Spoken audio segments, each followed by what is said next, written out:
ایک ہے نماز ہم پڑھ لیتے ہیں، آپ نے سارا پڑھ لیا، سارا تعدیل ارکان بھی کر لی، لیکن اگر آپ کا اللہ کے ساتھ ڈائریکٹ کمیونین اور ڈائریکٹ کمیونیکیشن قائم نہیں ہوا تو نماز، جس کو کہ کہا گیا کہ الصلاۃ معراج المومنین، جو قرب حضور کو حاصل ہوا معراج میں،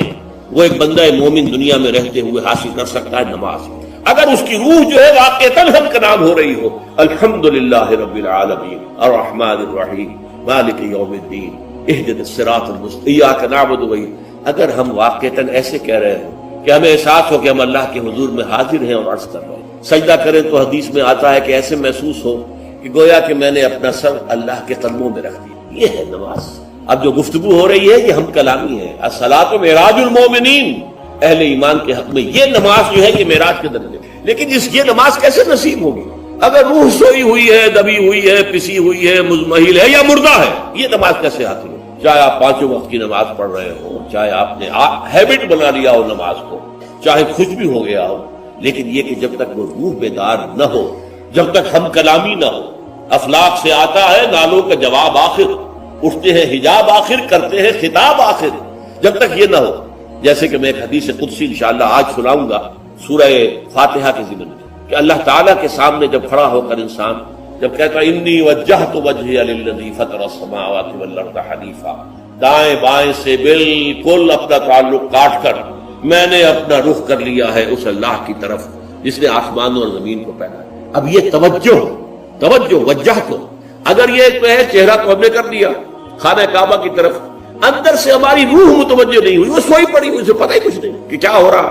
تو اس صورت میں وہ کیا ہے؟ ظاہری بات تو پوری ہو گئی، نماز کا ثواب ہو جائے گا، فرض کی ادائیگی کا ثواب مل جائے گا، لیکن وہ اصل نماز تو حاصل نہیں ہے۔ یہ ہے وہ بات کہ وَإِذَا سَأَلَكَ عِبَادِي عَنِّي فَإِنِّي قَرِيبٌ، اے نبی جب میرے بندوں کی روحیں بیدار ہو، توانا ہو جائیں، حیات تازہ سے وہ ہم کنار ہو جائیں، اور پھر وہ میرے بارے میں پوچھیں، وہ میرا تقرب حاصل کرنا چاہتے، اب آپ سے پوچھیں تو کہیے میں قریب ہوں، اجیب دعوت الداعی اذا دعان، یہ ہے وہ دعا، میں ہر پکارنے والے کی پکار، ہر دعا کرنے والے کی دعا کو سنتا ہوں، قبول کرتا ہوں، جواب دیتا ہوں جہاں کہیں بھی مجھے پکارے، اذا دعان، اس میں در حقیقت وہ مفہوم آ گیا ہے where and then where ever، آپ اپنے گھر میں ہو کر پکاریں اللہ کو، آپ بستر پر لیٹے ہوئے پکاریں اللہ، الذین یذکرون اللہ قیاما وقعودا وعلی جنوبہم، ہاں ٹھیک ہے بعض مقامات بعض اوقات قبول دعا کے لیے زیادہ سازگار ہو، حرم میں جا کر دعا مانگی جائے، اور منا میں عرفات میں خاص طور پر، جبل رحمت پر خاص طور پر، ملتزم جو ہے کعبے کا اس پر خاص طور پر، وہ ایام بھی ہیں خاص، لیکن یہ نہیں ہے کہ بقیہ دنوں میں آپ کے اور اللہ کے درمیان کو بڑا فاصلہ ہے۔ یہ سارا دنیا میں مشرکانہ نظاموں نے تصور پیدا کیا، اللہ تو دور ہے دور ہے دور ہے دور ہے، پاک ہے پاک ہے پاک، تم ناپاک ہو ناپاک ہو ناپاک ہو،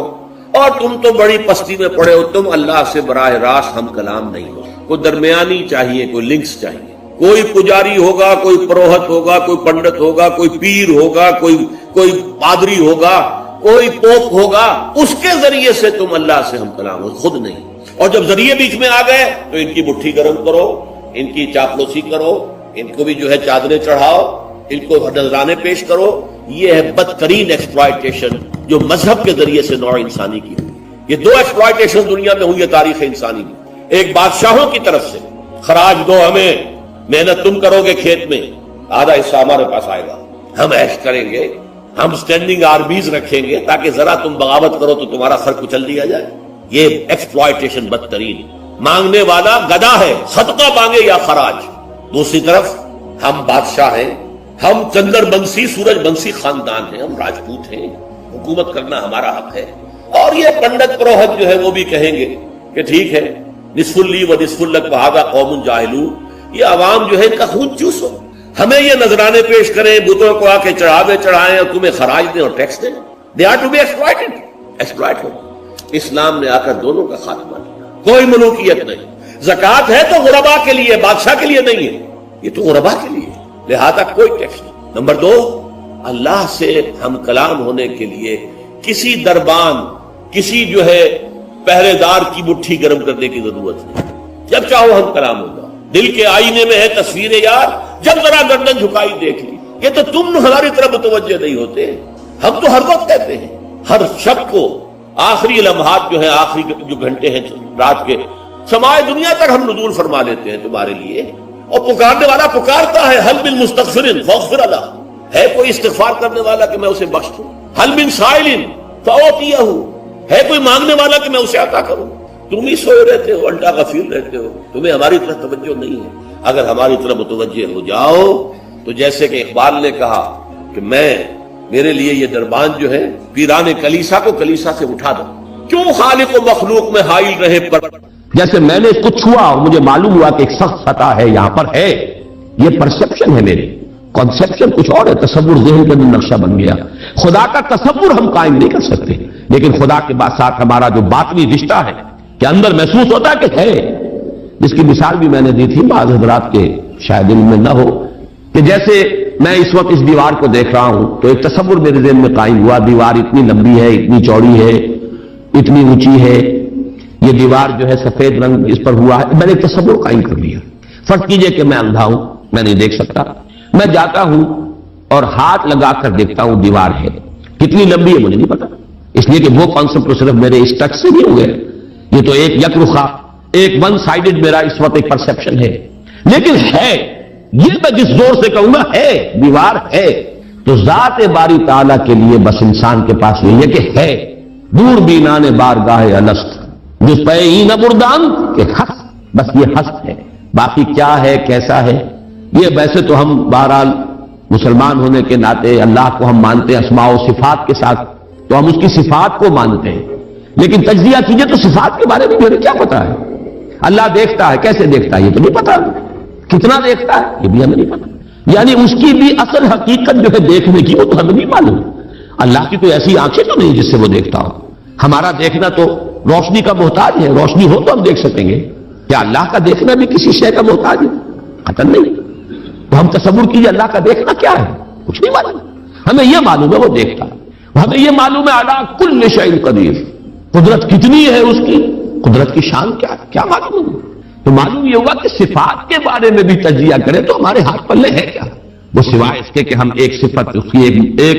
مبہم کیفیت کو جانتے ہیں، وہ سمیع ہے، وہ بصیر ہے، وہ خبیر ہے، وہ قدیر ہے، وہ الحی ہے، وہ القیوم ہے، لیکن اس کی زندگی، ہمارا تو زندگی کا تصور اعلیٰ ترین زندگی تو ہمارے پاس ہے مخلوقات میں سے، اس زندگی کے ساتھ 100 طرح کی لیمیٹیشنز ہیں، 100 طرح کی مجبوریاں ہیں، لیکن یہ کہ کیا اللہ تعالیٰ کی زندگی بھی اس زندگی پر قیاس کی جا سکتی ہے؟ معاذ اللہ۔ تو معلوم یہ ہوا کہ اللہ تعالیٰ کی ذات کے بارے میں تحیر کے سوا کچھ نہیں۔ تیسرا ہے تصور جو سب سے بلند ہے، وہ محبوب حقیقی مطلوب اصلی، لا مطلوب الا اللہ لا مقصود الا اللہ۔ ایک چوتھا تصور ہے وہ میں بعد میں عرض کروں۔ بہرحال قل هو اللہ احد، اب یہاں لفظ احد پر آئیے، اس لفظ کو بھی نوٹ کیجئے۔ ویسے تو عام خیال یہ ہے کہ یہ وحد ان کی بدلی ہوئی شکل ہے، چنانچہ عام رائے یہ ہے کہ احد اور واحد ہم معنی ہیں۔ اکثر مفسرین نے اردو میں جو ترجمے کیے مترجمین نے، وہ کہو اللہ، وہ اللہ ایک ہے، اگرچہ اس پر خاصا اعتراض وارد ہوتا ہے، وہ بھی اللہ کو ایک مانتے تھے، صرف اس کے ساتھ کسی اور کو ایڈ کر لیا تھا، اس اللہ کو تو دو نہیں مانتے تھے، وہ جو بڑا اللہ تھا وہ تو ان کے نزدیک بھی ایک ہی تھا، اور ایک تو ہر شے ایک ہوتی ہے، جو معبود ہے 10 تو ان میں سے بھی ہر ایک اپنی جگہ پر تو ایک ہے، ایک کمپوز ایک اس کا وجود ہے، لیکن بہرحال چونکہ اکثر و بیشتر رائے یہ ہے کہ احد اور واحد تقریباً ہم مانی ہے، ترجمہ کیا گیا کہہ دو وہ اللہ ایک ہے، اور یہ کہ واحد ہی کی بدلی ہوئی شکل احد ہے، یہ تو ہے تقریباً بالعموم جو رائے ہے، لیکن میرے علم میں آج ہی یہ بات آئی ہے اور وہ میں آپ تک بھی منتقل کر رہا ہوں۔ امام راغب اصفہانی، ظاہر بات ہے لغت کے تو بہت بڑے امام ہیں، اور مفردات القرآن پر ان کی کتاب جو مارکت الدارہ ہے مشہور، انہوں نے اسے علیحدہ مادہ قرار دیا ہے۔ احد ان کو الف ہا دال علیحدہ لائے، شروع میں الف کی تختی میں لائے، وحد کے ساتھ شامل نہیں کیا، معلوم ہوا کہ یہ اپنی جگہ پر ایک مستقل مادہ ہے ان کے نزدیک، یہ وحد سے اس کا تعلق نہیں بلکہ احد اپنی جگہ پر ایک مستقل علیحدہ مادہ ہے، اور اسی اعتبار سے انہوں نے اسے وحد سے علیحدہ کر کے الف کی تختی کے اندر لیا۔ اب اس کا جہاں تک استعمالات ہیں اس میں بھی اتفاق ہے، 3 اس کے استعمالات ہیں۔ سب سے زیادہ استعمال اس لفظ کا ہوتا ہے نفی مطلق کے لیے، کمرے میں کوئی نہیں ہے، ایک بھی نہیں ہے، جب یہ کہنا ہو تو احد کا لفظ آئے، نفی احد، کوئی نہیں ہے، ایک بھی نہیں، اکیلا۔ اسی معنی میں قرآن مجید میں یہ لفظ بہت مرتبہ آیا ہے، خاص طور پر آپ سورہ کہف کو اگر دیکھیں گے لا یشرک فی حکمہ احدا، اللہ اپنے حکم اور اپنے اختیار میں کسی کو نہیں شریک کرتا، کسی ایک کو بھی نہیں کرتا. یعنی یہ نفی میں مبالغے کے لیے یہ لفظ استعمال ہوتا ہے. اور سورت ختم بھی ہوئی ہے فمن کان یرجو لقاء ربہ فلیعمل عملا صالحا ولا یشرک بعبادۃ ربہ احدا. احد کا اکثر و بیشتر استعمال عربی زبان میں نفی مطلق، کوئی نہیں، کوئی بھی نہیں، ایک بھی نہیں، جب اس کو کہنا ہو تو لفظ احد سے کا سہارا لیا جاتا ہے. یا پھر یہ لفظ آتا ہے مضاف یا مضاف الیہ ہو کر، جیسے عشرات کے ساتھ آئے گا احد عشرہ کوكبا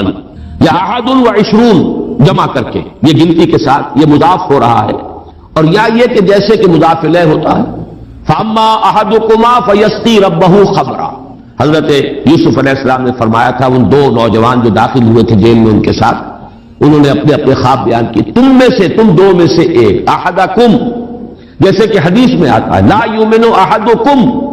حتی یحب لنفسہ حتی یحب لاخیہ ما یحب لنفسہ، یا لا یؤمن احدکم حتی یکون ہواہ طبعا لما جئت بہ، یا یہ کہ لا یؤمن احدکم حتی اکون احب الیہ من والدہ وولدہ والناس اجمعین. اب یہ تین احادیث آ گئی زبان پر. تو احدکم یہ گویا کہ مضاف ہو کر آ رہا ہے. اس طریقے سے یہ لفظ مضاف ہو کر یا مضاف الیہ ہو کر استعمال ہوتا ہے. صرف قرآن مجید میں یہ لفظ ذات باری تعالیٰ کے لیے علیحدہ سے مستقل ایک صفت کے طور پر آیا ہے، قل هو اللہ احد. یہ ایک خاص بات ہے، اس کو نوٹ کر لیجیے کہ یہ لفظ کا یہ استعمال اس اعتبار سے، صفت کے اعتبار سے کسی اور کے لیے غیر اللہ کے لیے ہے ہی نہیں. قل هو اللہ احد، یہ یہاں پر آ رہا ہے ایک مستقل صفت علیحدہ، لیکن یہ صرف اللہ کے ساتھ. اب یہاں میں عرض کروں گا کہ میں اس کا ترجمہ جو میں نے آپ کو گنوائے ہیں مولانا فراہی نے کیا ہے بے ہما. قل هو اللہ احد اللہ الصمد، کہہ دو اللہ بے ہما ہے، اللہ باہما ہے. اصلاحی صاحب ان کے شاگرد ہیں، انہوں نے ترجمہ کر دیا ہے بے ہما کا ترجمہ کہہ دو اللہ سب سے الگ ہے اور اللہ سب کے ساتھ ہے. صمد اللہ سب کے ساتھ ہے، باہما اور احد بے ہما اللہ سب سے الگ ہے. عام طور پر اردو مترجمین شیخ الہند کو بھی میں نے دیکھا، مولانا اشرف علی تھانوی رحمہم اللہ دونوں کو دیکھا، کہہ دو اللہ ایک ہے. لیکن یہ کہ بہرحال میرا مزاج میرا ذوق اس ترجمے کو قبول نہیں کرتا. واحد اور ہے، احد اور ہے، یہ شان ہی علیحدہ ہے. اس لفظ کو واحد کے بالکل برابر کر دینا کم سے کم میرا ذوق اسے قبول نہیں کرتا. ویسے قرآن میں وہ لفظ بھی آیا اللہ کے لیے، الواحد القہار، للہ الواحد القہار، واحد ہے، الواحد ہے. لیکن احد یہ شہری اور ہے. بہت قریب گئے ہیں مولانا مودودی، وہ لفظ لائے ہیں کہہ دو اللہ یکتا. یکتا کا لفظ میرے نزدیک بہت قریب کی تعبیر ہے، لیکن میں اس کو ایک خاص، میرا چونکہ اپنی ایک رائے ہے اس کے اعتبار سے اس کا میں ترجمہ کر رہا ہوں. کہہ دو اللہ اکیلا ہے. اکیلا وہ ہے جس کے ساتھ کوئی نہیں. اکیلا کس اعتبار سے؟ یہ ہے اصل میں وہ نقطہ. اللہ ایک تو اس اعتبار سے اکیلا ہے کہ وہ صرف ایک اکیلا واحد معبود ہے اور کوئی معبود اس کے ساتھ نہیں. سورہ کافرون کے ساتھ جب آپ جوڑیں گے تو یہ تصور نمایاں ہو کر سامنے آئے گا. میرا اللہ وہ اللہ ہے جو اکیلا ہے، اس کے ساتھ کوئی اور الہ نہیں ہے. لا الہ الا اللہ، اللہ کے سوا کوئی معبود نہیں. یہ در حقیقت مفہوم بنا قل هو اللہ احد. بات وہی ہے جو لا الہ الا اللہ میں کہی گئی ہے، لیکن یہ کہ یہاں پہ اسلوب بدل گیا. قل هو اللہ احد، وہ اکیلا، کوئی اس کے ساتھ نہیں. لیکن اسی کا ایک انتہائی بلند مقام ہے. مقام وہ خطرناک ہے، عام لوگوں کی ذہن سے ذرا بلند تر، اسی لیے عوام اس کے بارے میں مغالطوں میں مبتلا ہوتے ہیں. اور آج کل کا ہمارا ایک بہت بڑا طبقہ چونکہ زیر اثر ہے کچھ ایسے مفکرین کے کہ جن کا ذوق وہ نہیں تھا جو اس سطح کا ہو جو میں ابھی عرض کر رہا ہوں، لہذا وہ اسے شرک سے بھی تعبیر کر بیٹھتے ہیں. اور وہ ہے توحید وجودی. وہ اکیلا ہے، اکیلا ہی مانی کہ وجود حقیقی صرف اس کا. یہ توحید وجودی جس کو میں تفصیل سے بیان کر چکا ہوں سورہ حدید میں،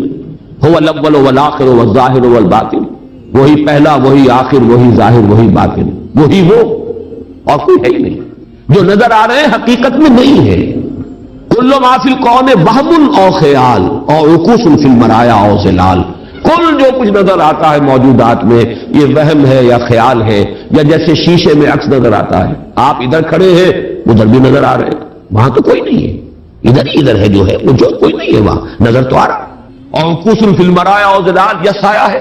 درخت کی شاخ اوپر ہے سایہ نیچے پڑ رہا ہے، سایہ کا کوئی وجود نہیں لیکن نظر تو آ رہا ہے، جس کو کہ حضرت مجدد الفسانی نے فرمایا کہ یہ سنے خدا بندیش کہ معدوم را موجود می نمائند، یہ معدوم ہے کائنات، حقیقت میں موجود نہیں ہے لیکن اس کو اللہ تعالیٰ نے موجود کر کے دکھا دیا ہے، نظر آ رہا ہے۔ جیسے وہ آپسی دائرے کی مثال میں نے دی ہے بارہا، یہ حضرت مجدد کی دی ہوئی مثال ہے کہ اگر آپ ایک قندیل لے لیں، لکڑی ہے ایک لمبی، اس کے ایک سرے کے اوپر آپ نے کپڑا باندھا، تیل ڈال دیا، مٹی کا آگ لگا دی، یہ شعلہ جوالا ہے، اب اس لکڑی کو تیزی کے ساتھ دائرے میں حرکت دیجئے، دیکھنے والوں کو آتشی دائرہ نظر آئے گا، جبکہ آتشی دائرے کا کوئی وجود نہیں، وجود آپ کو معلوم ہے صرف اس ایک نقطے کا ہے، وہ ایک شعلہ جوالا ہے حقیقی، یہ دائرہ جو نظر آ رہا ہے، ہر چند کہے کہ ہے نہیں ہے، اس کا وجود کوئی نہیں، نظر تو آ رہا۔ تو اپیئرنس اینڈ ریئلٹی یہ بڑی مارکت الارا کتاب ہے فلسفے کی، یہ در حقیقت جو کچھ نظر آ رہا ہے یہ ایک سراب ہے، حقیقت یہ نہیں ہے، حقیقی وجود صرف اللہ، اس کو میں یعنی وجود کے اعتبار سے توحید وجودی، یعنی میں نے جو ابھی گنوایا تھا، لا معبود الا اللہ، لا مطلوب الا اللہ، لا مقصود الا اللہ، لا محبوب الا اللہ، لا موجود الا اللہ، یہ وہ توحید وجودی ہے۔ شاہ ولی اللہ دہلوی رحمت اللہ علیہ فرماتے ہیں کہ یہ ہے توحید کی بلند ترین منزل، اور یہاں آ کر وحدت الوجود اور وحدت الشہود ایک ہو جاتے ہیں، ان میں کوئی فرق نہیں، تعبیر کا فرق، کیونکہ میری یہ رائے ہے، لیکن یہ فلسفے کا مسئلہ ہے، میں اس کو بیان نہیں کرنا چاہتا۔ قرآن مجید میں یہ مسئلہ یا سورہ حدید کی اس آیت میں آیا ہے، قرآن سے باہر سے بات نہیں کر رہا ہوں، لیکن یہ کہ ہر شخص کے ذوق کی چیز نہیں ہے، ہر شخص کا یہ نہ مزاج ہے، نہ ذوق ہے، نہ اس میں استعداد ہے، نہ صلاحیت ہے کہ ان مسائل پر غور کرے۔ تو میں یہ نہیں چاہتا کہ لازماً آپ میری اس رائے سے اتفاق کریں، لیکن یہ میں ضرور چاہتا ہوں کہ اگر سوء ظن ہے آپ کے دل میں کہ جو لوگ اس بات کو مانتے ہیں وہ مشرک ہو گئے، تو اس کو ذہن سے نکال دیجیے، اس لیے کہ پھر ناوک نے تیرے سید نہ چھوڑا زمانے میں، شاہ ولی اللہ بھی مشرک ہوں گے، حضرت مجدد بھی مشرک ہوں گے، باقی یہ رومی یہ تو ہے، ان کی تو خیر حیثیت ہی کیا ہے بیچاروں کی، وہ تو سب کے سب مہا مشرک شمار ہو جائیں گے، کوئی نہیں بچے گا پھر جو بھی ہمارے اکابر ہیں۔ ہاں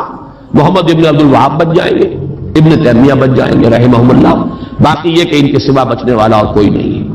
تو یہ توحید وجودی یا وحدت الوجود یا وحدت الشہود میرے نزدیک قل هو اللہ احد، کہہ دو وہ اللہ ہے اکیلا تنہا۔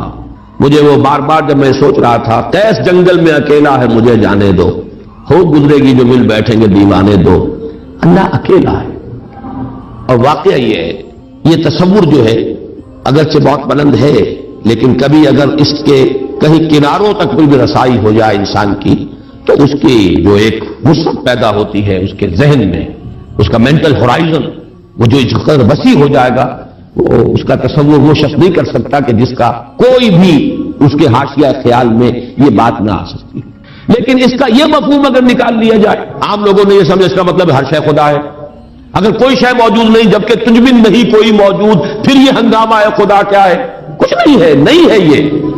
اصل میں جو وحدت الوجود ہے وہ یہ نہیں ہے کہ یہ سب چیزیں خدا ہیں، بلکہ یہ کہ خدا ہی ہے، باقی کچھ موجود نہیں، جو کچھ نظر آ رہا ہے وہ توہم ہے، خیال ہے، یہ صرف اپیئرنس ہے، اور اپیئرنس آپ کو معلوم ہے ہر وقت بدلنے والی شے، پینٹا ہائی، ایوری تھنگ از چینجنگ، یہ سب ٹرانزینٹ چیزیں ہیں کہ جو گزر رہی ہیں، جیسے لہریں ہیں، لہر نظر آتی ہے لہر ہے، لیکن یہ کہ یہ بالکل عارضی سا ایک وجود ہے، اعتباری سا وجود ہے، لہر کا حقیقت میں کوئی وجود نہیں۔ اسی طریقے سے یہ کائنات ہے، تو یہ نہیں ہے کہ جو کچھ ہے وہ خدا ہے، معاذ اللہ، یہ ہماوست ہے، اور یہ در حقیقت کفر بھی بن جاتا ہے، شرک بھی بن جاتا ہے۔ لیکن توحید وجودی یا وحدت الوجود یہ بالکل مختلف شے ہے، اور میرے نزدیک اس آیہ مبارکہ کا اصل مضمون یہ ہے، قل هو اللہ احد، بلند ترین توحید توحید وجودی، لا معبود الا اللہ سے لے کر لا موجود الا اللہ، اس لیے کہ احد کا لفظ واحد نہیں ہے، اکیل یکتا، لیکن اس سے بھی آگے بڑھ کر جو ترجمہ میں کر رہا ہوں وہ یہ ہے کہ کہہ دو اللہ اکیلا ہے، کوئی اس کے ساتھ نہیں، جیسے کہ غالباً حضرت بایزید بسطامی کے بارے میں آتا ہے کہ ان کی محفل تھی تو ان کا کوئی مرید جو تھا اس نے ایک عجیب کیفیت ہوتی ہے انسان کی، اس کیفیت میں جملہ کہا، وہ بھی زمانہ کیسا ہوگا جبکہ اللہ ہی تھا اور کچھ نہ تھا۔ ابھی تصور ہے، اب تو کائنات ہے، یہ ہے، آسمان ہے، زمین ہے، ستارے ہیں، سیارے ہیں، سب کچھ ہے، وہ بھی زمانہ ہوگا جبکہ اللہ ہی تھا اور کچھ نہ تھا۔ تو وہ بایزید بستامی ہے جو دوسرے بزرگ کوئی ہو سکتے ہیں، اگر مجھے نام کا اس وقت مغالطہ ہو رہا ہو، انہوں نے اسی کیف کے عالم میں جواب دیا، الان کما کان، میرے عزیز اب بھی ایسا ہی ہے، اللہ ہی ہے اور کچھ نہیں ہے، جیسے پہلے تھا جس کا تم تصور کر رہے ہو اب بھی حقیقت میں ہوئی۔ اس کو میں ذرا اور آسان کر دوں تاکہ جو نسبتاً یعنی سادہ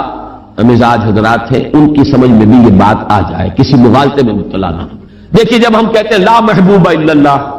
کیا معنی ہے اس کے؟ یہ معنی تو نہیں ہے کہ اولاد سے محبت نہ کرو، یہ تو دین کی تعلیم نہیں ہے۔ معنی کیا ہے؟ ساری محبتوں سے بالا تر محبوب حقیقی صرف اللہ ہو جائے۔ لا محبوب الا اللہ کا مطلب یہ ہے، یہ نہیں کہ آپ کاٹ دیجیے محبت ہر ایک کی۔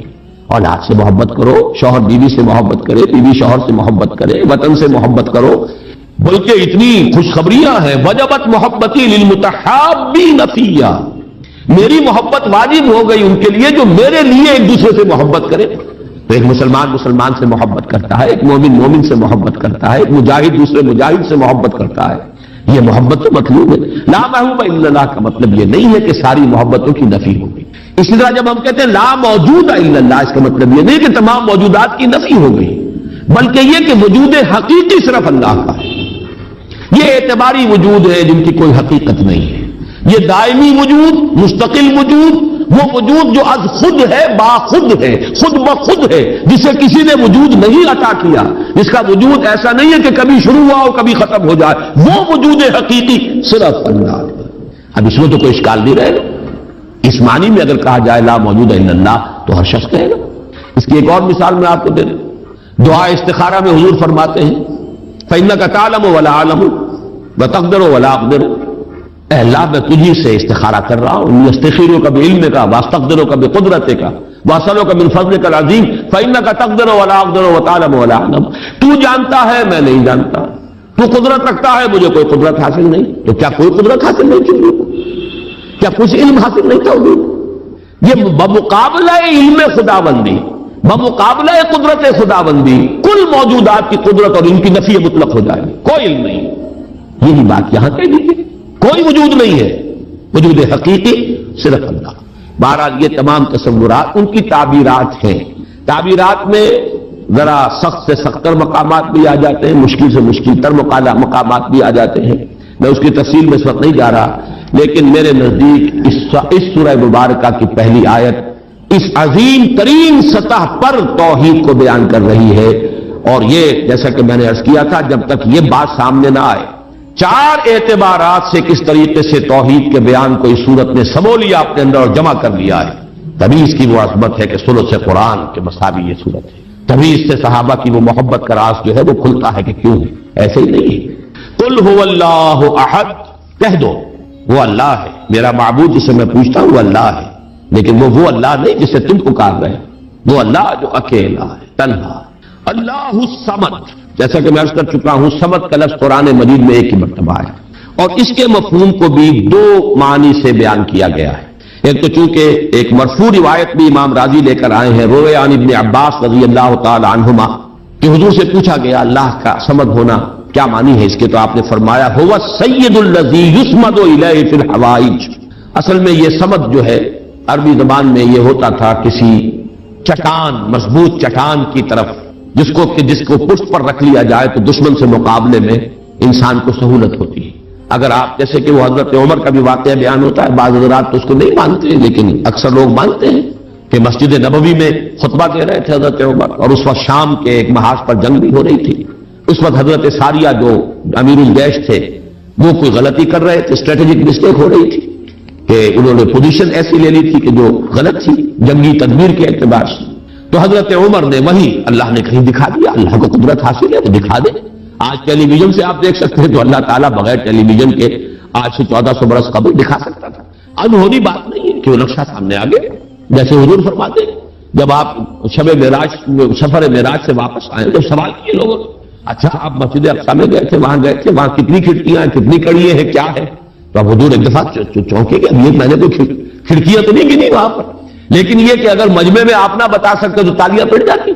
اس وقت اللہ نے فوراً وہ جو ہے لا کر سامنے کھڑا کر دیا وہ نقشہ، اور حضور دیکھ دیکھ کر بیان کرتے رہے یہ ایسا ہے ایسا ہے۔ تو یہ تو در حقیقت بالکل اللہ کی قدرت سے ہرگز کوئی اس میں بوجھ نہیں۔ تو حضرت عمر نے وہی فرمایا ہے اور صحابہ نے سنا، یا ساریۃ الجبل، یا ساریۃ الی الجبل، ہے ساریہ کیا غضب کر رہے ہو، غلطی کر رہے ہو، پہاڑ کی طرف جاؤ، پہاڑ کو پشت پر رکھو، پہاڑ پشت پر ہو تو آپ پشت کی طرف سے اب محفوظ ہو گئے، آپ یکسو ہو کر سامنے سے دشمن کا مقابلہ کر سکتے، اور اگر اندیشہ رہے کہ کہیں پیچھے سے کوئی حملہ آور نہ ہو جائے تو وہ توجہات جو ہیں وہ منقسم رہے گی۔ بہرحال یہی معاملہ ہے صمد کا،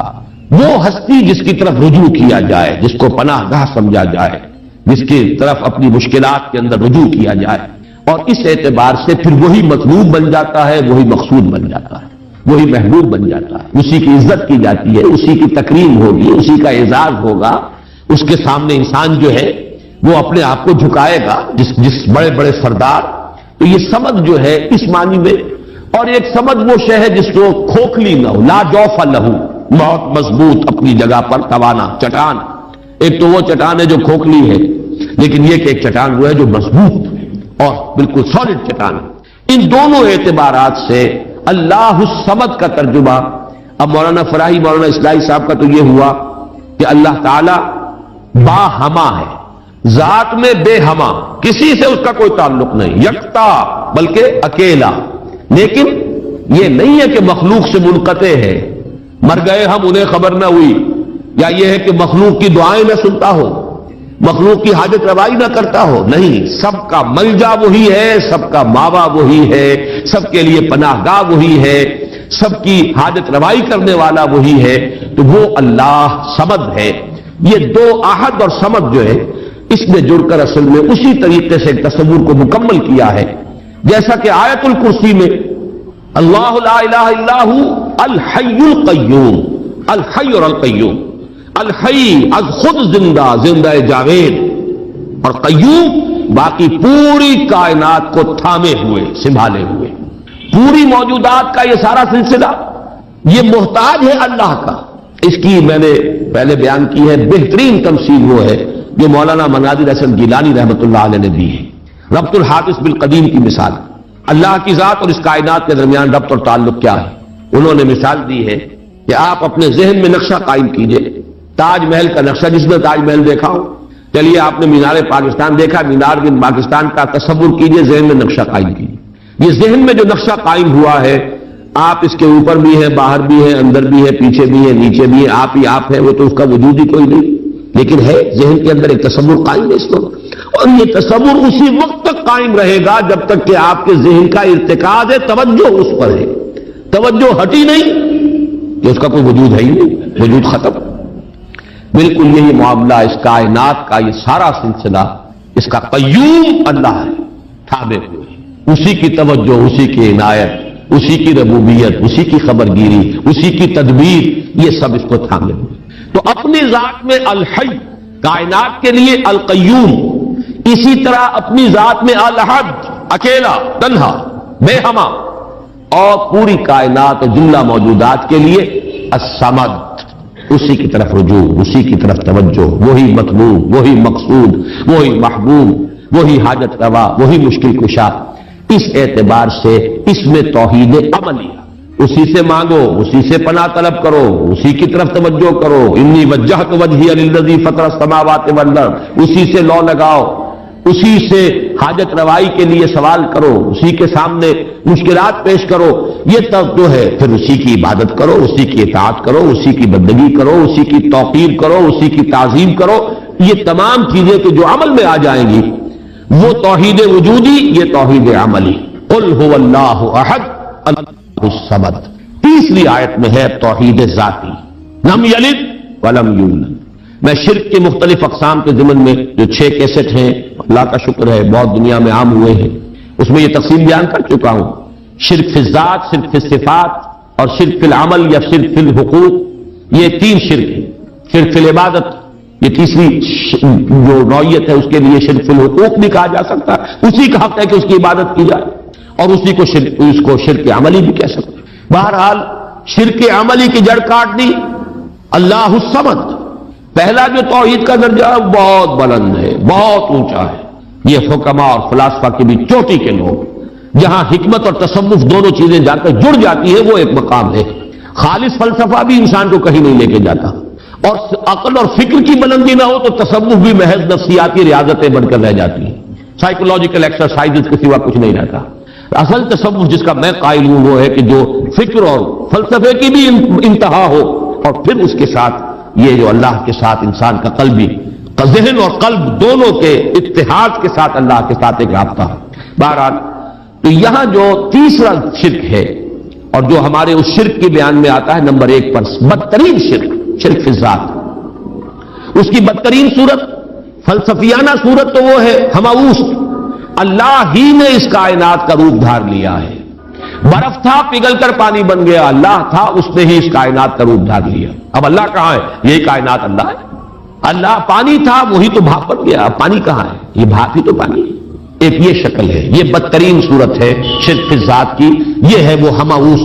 یہ جس میں کہ ہر شے خدا بن گئی، اس لیے کہ خدا ہی نے در حقیقت یہ صورت اختیار کر لی۔ یا پھر مذہبی میدان میں یہ شرک آیا ہے اللہ کے لیے بیٹا بیٹی۔ بیٹا بیٹی ایک تو یہ سمجھے اولاد جو ہے وہ جز ہوتا ہے، اولاد کیا ہے؟ باپ کا ایک نطفہ ہے، اسی سے تو اسی نے ڈیولپ ہو کر ایک شکل اختیار کی ہے، اور پھر وہ کفر ہوتا ہے برابر کا۔ سید باپ ہے تو بیٹا بھی تو سید ہی ہوا، مغل باپ ہے تو بیٹا بھی مغل ہے، اسی طریقے سے گھوڑا ہے تو بیٹا بھی گھوڑا ہی ہے۔ وہ تو جنس جو ہے اس میں کفر جس کو کہتے ہیں ہم برابری کا معاملہ یہ ہے اولاد کے اندر، اس سے زیادہ برابری کا اور کوئی تصور نہیں ہے۔ اس پہلو سے لم یلد ولم یولد نے جڑ کاٹی ہے ان تصورات کی کہ حضرت مسیح کو خدا کا بیٹا بنا دیا گیا، کسی نے حضرت عزیر کو خدا کا بیٹا بنا دیا، ملائکہ کو اہل عرب جو ہے خدا کی بیٹیاں قرار دے رہے ہیں۔ یہ بیٹا بیٹی کا تصور جیسے قرآن کہتا ہے کیسے ہو جائے گی اس کی اولاد جب تو اس کی کوئی جوڑی نہیں، ولم تکن لہ صاحبہ، کوئی تصور نہیں۔ اور عیسائیوں میں تو خیر ایک طبقہ وہاں تک بھی گیا ہے کہ حضرت مسیح کی والدہ حضرت مریم کو بھی الوہیت میں شامل کیا ہے۔ اولین تثلیث تو یہی تھی کہ اللہ اور حضرت مریم اور حضرت عیسیٰ، بعد میں یہ کہ حضرت مریم کو نکال کر اور روح القدس کو شامل کیا گیا، God as father, God as son and the holy ghost یا ہولی اسپرٹ۔ یہ تثلیث ہے جو عام طور پر اب چلتی ہے، لیکن پہلے تو تثلیث کے اندر جیسے کہ قرآن مجید میں بھی ہے حضرت مریم کو بھی انہوں نے شامل کیا۔ اس اعتبار سے نوٹ کیجئے کہ لم یلد ولم یولد یہ در حقیقت توحید ذات، نہ اس نے کسی کو جنا نہ وہ جنا گیا، نہ کوئی اس کے والدین، نہ کوئی اس کی جورو، نہ کوئی اس کی اولاد۔ اس اعتبار سے وہ یکتا، تنہا، اکیلا، یونیک، انگریزی کا لفظ یونیک جو ہے وہ میں سمجھتا ہوں کہ شاید سب سے زیادہ قریب ترین تعبیر کرے گا، ایک یونیک ایگزسٹنس ہے جس کو کسی پر قیاس نہیں کیا جا سکتا، لا مثل لہ ولا مثال لہ ولا مثیل لہ، اس کے لیے کوئی مثال نہیں، لیس کمثلہ شیء وہو السمیع البصیر، اس کے مثال جیسی بھی کوئی شے نہیں ہے۔ یعنی یہ اب اس سے زیادہ ہماری زبان ہے، عربی زبان بھی تو آخر انسانوں کی زبان تھی، اس میں کسی ایک ایبسولوٹ اور مطلق تصور کو پیش کرنے کی جو لمیٹیشن ہے وہ بڑھ نہیں، لیسا کمثلہ شیء، اب یہ اس سے زیادہ جو ہے نفی کرنا مثلیت کی وہ ممکن نہیں۔ اور جیسا کہ میں نے اپنی تقریروں میں بیان کیا ہے، اس شرک پر اللہ کا غضب سب سے زیادہ بھڑکتا ہے، اس لیے کہ تو ذات کو شریک کر دیا آپ نے اللہ کی، کیونکہ یہ فلسفیانہ ہماؤس وغیرہ عرب میں وہاں موجود نہیں تھے، یہ ہندوستان کی بیماریاں تھیں، لہذا قرآن مجید میں اس کا ذکر اس انداز میں نہیں ہے۔ البتہ شرک فی ذات کی ایک شکل کے جو وہاں موجود تھی وہ بیٹا بیٹی کا تصور، اور شرک فی ذات ہی کی دوسری شکل جو ہندوستان میں یا اور دوسری جگہوں کے فلسفیانہ مذاہب میں ہے وہ ہماؤس کہ خدا ہی نے در حقیقت یہ روپ، وہ انکارنیشن کہے یا یہ کہ یہ حلول و اتحاد ایجا محالست، یہ سارے تصورات جو ہے یہ فلسفیانہ ہے۔ لم یلد ولم یولد ولم یکن لہ کفوا احد، اور نہیں ہے کوئی بھی اس کا کفو، کفو کاف فے اور واو اور کاف فے اور حمزہ، پھر یہی وہ ہے جو الف واو اور یہ جو ہے بدل جاتے ہیں، یہ ایک ہی مادہ ہے، اسی سے مکافات ہے بدلہ، جیسا دنہم کما دانو مکافات، کفو جو ہے کہتے ہیں ہم سر، جس کے لیے ہمارے ہاں جب علماء تقریریں کرتے ہیں تو جو ان کے خطبات ہوتے ہیں، لا ضد لہ ولا ند لہ، ضد اور ند یہ در حقیقت جو بھی ہمسر ہوگا وہ تو مقابلے میں آئے گا، وہ تو چیلنج کرے گا کہیں نہ کہیں. تو ضد بھی کہتے ہیں کسی کا حریف، ند مخالف. اور یہ لفظ حضور صلی اللہ علیہ وسلم نے استعمال فرمایا تھا جبکہ کسی صحابی کی زبان سے الفاظ نکل گئے، ما شاء اللہ و ما شئت، جو اللہ چاہے اور جو آپ چاہیں. حالانکہ اس میں ظاہر بات ہے کہ ان کی نیت میں کہیں بھی وہ بات نہیں ہو سکتی تھی کہ برابر کر رہے ہوں حضور کی مشیت کو اللہ کی مشیت کے ساتھ. لیکن یہ کہ چونکہ لفظ میں اشتباہ تھا، لفظ میں برابری سی ہو گئی ہے، ما شاء اللہ و ما شئت، تو آپ نے فرمایا، فوراً ٹوک دیا، اجعلتنی للہ ندا، کیا تم نے مجھے اللہ کا مد مقابل بنا دیا؟